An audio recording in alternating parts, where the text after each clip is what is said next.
Now, where did the Fed get the money that it paid that asset holder?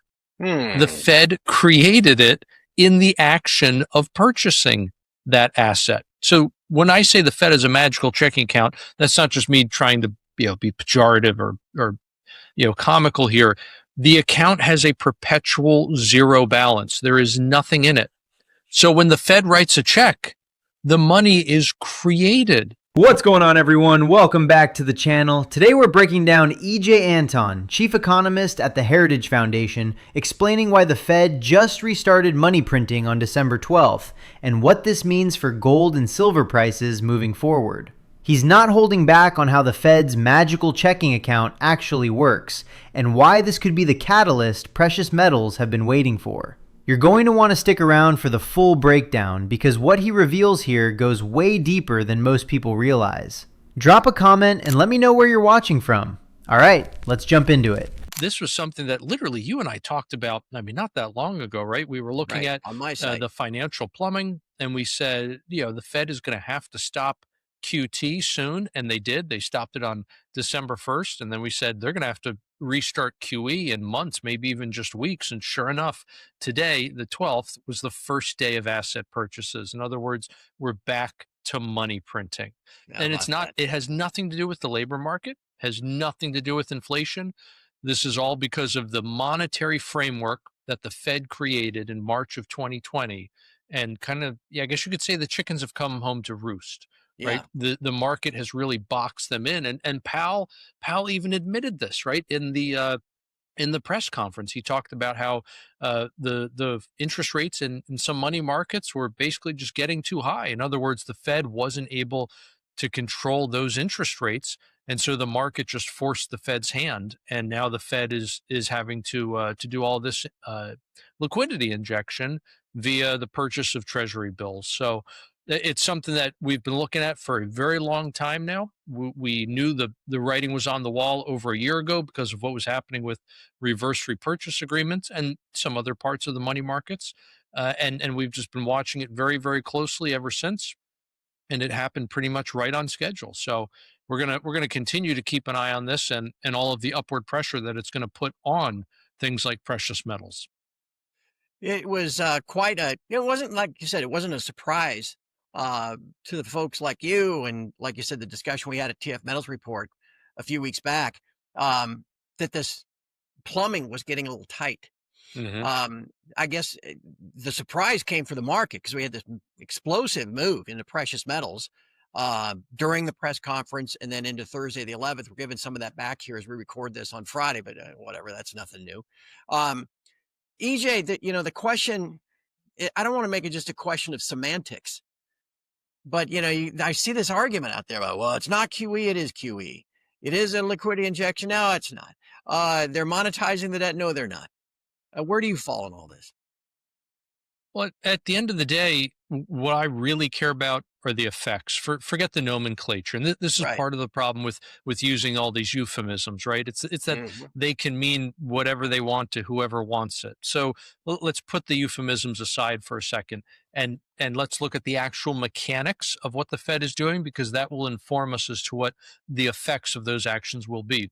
The Fed basically has a magical checking account, as you and I have discussed, right? When the Fed purchases an asset, it gives the asset holder cash, and the asset holder gives the asset to the Fed. The former asset holder now has that cash from the Fed, and the Fed has that revenue generating asset. In this case, it's Treasury bills. Now, where did the Fed get the money that it paid that asset holder? The Hmm. Fed created it in the action of purchasing that asset. So when I say the Fed is a magical checking account, that's not just me trying to be pejorative or comical here. The account has a perpetual zero balance. There is nothing in it. So when the Fed writes a check, the money is created. Okay, it used to be that they would literally have to print the money. Today, they just enter ones and zeros into a computer to grow a spreadsheet, grow a balance sheet entry. And so by purchasing these securities, the Fed is by definition creating money. Likewise, what the Fed was doing until December 1st was the Fed was selling off securities. It was a net seller, at least, right?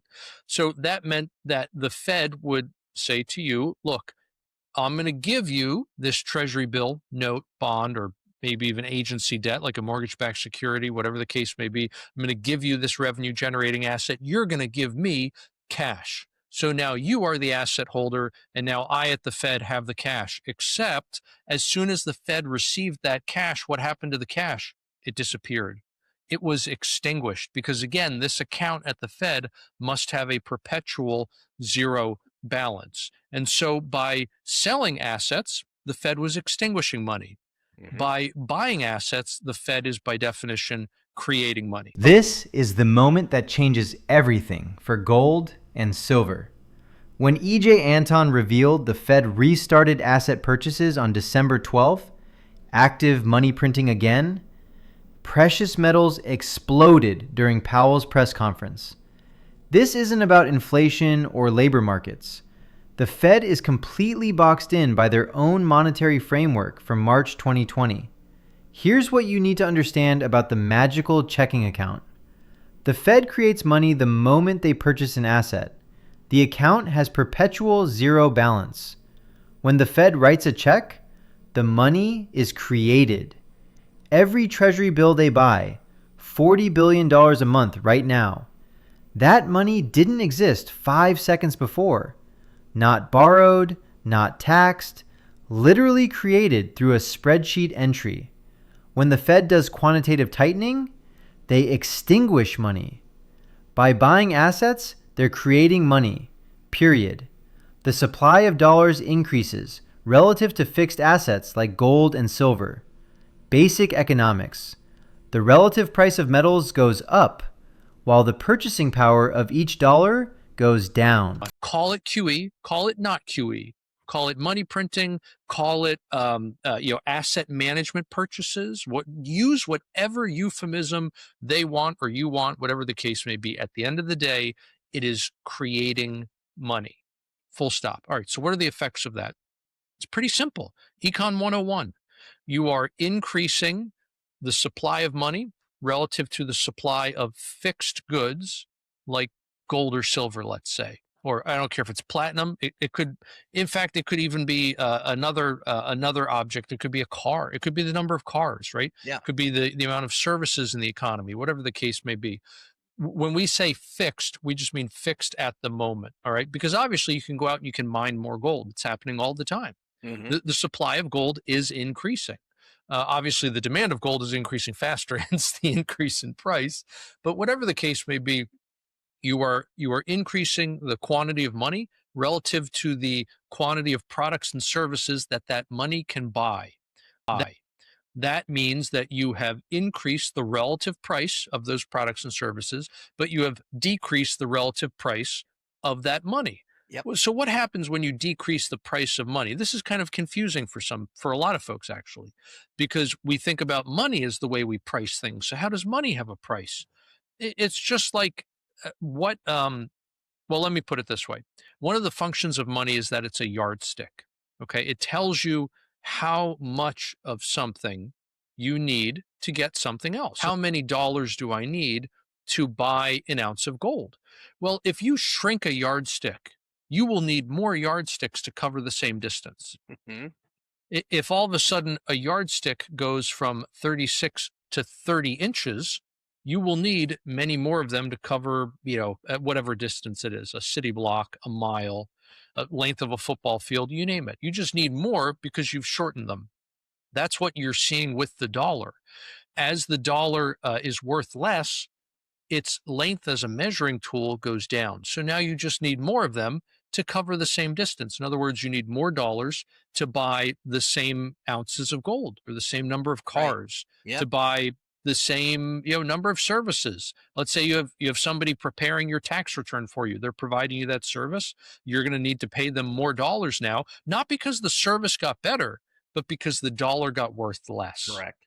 And again, it goes all back to this very fundamental basic understanding of one quantity relative to the other, and therefore there is a relative price between the two. And changing those relative quantities is going to change that relative price. That's what we're seeing today. Now, on top of that, you also have an additional element when it comes to gold, especially, and to a lesser extent silver, but it's still true. It's what we call a monetary premium.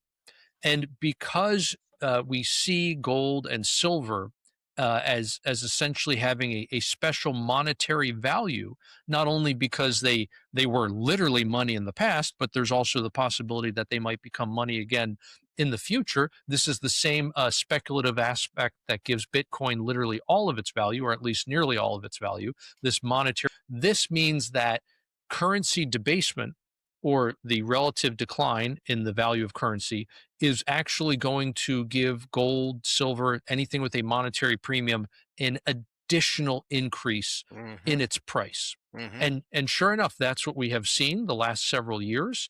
I will never forget oh gosh, I think it was September of 22.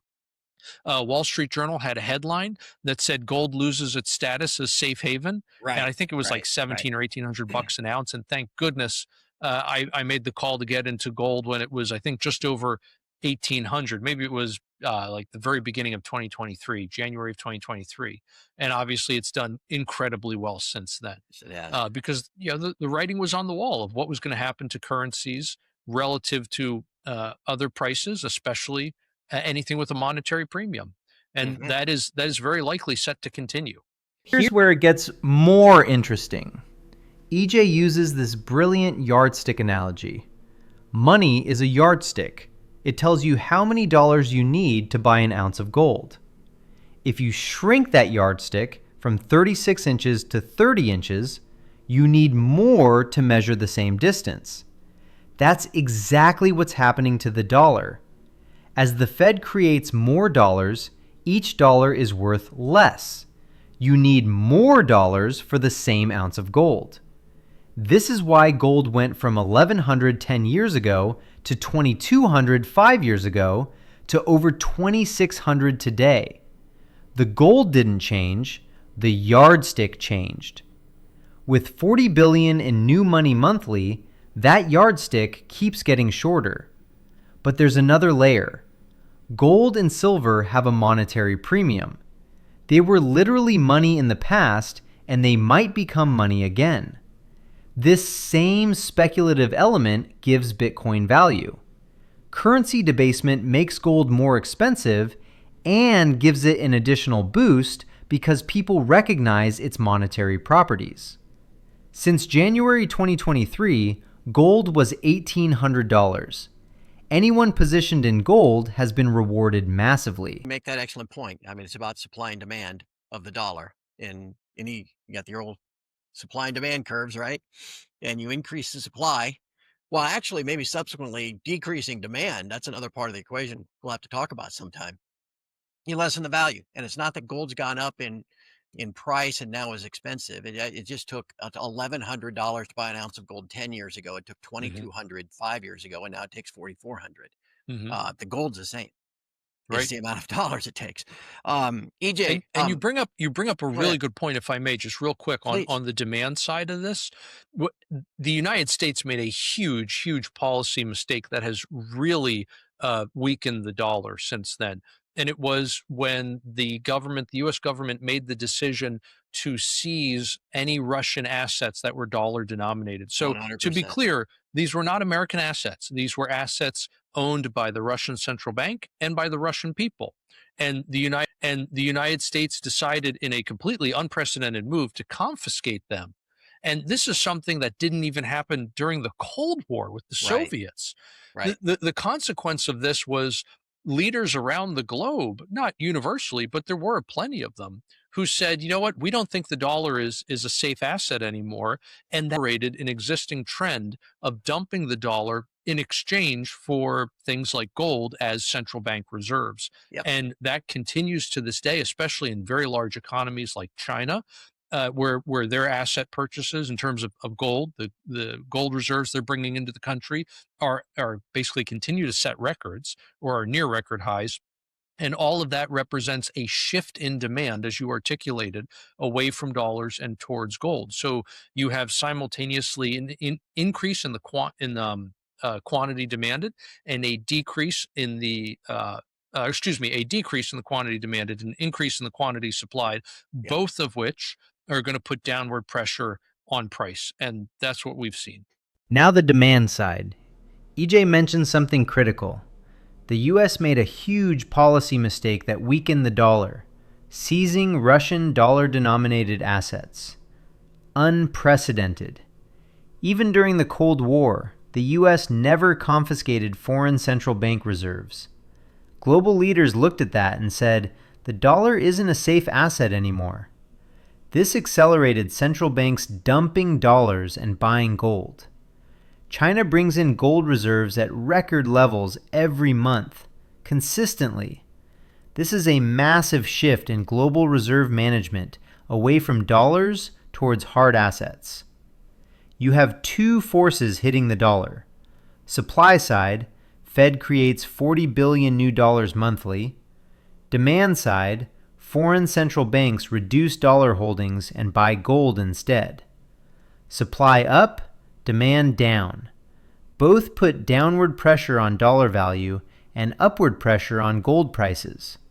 This isn't speculation. This is what the data shows right now in early 2025. De-dollarization is real and accelerating. So what do you guys think of this? Leave your thoughts down in the comments. Please like and subscribe, and I will see you in the next video.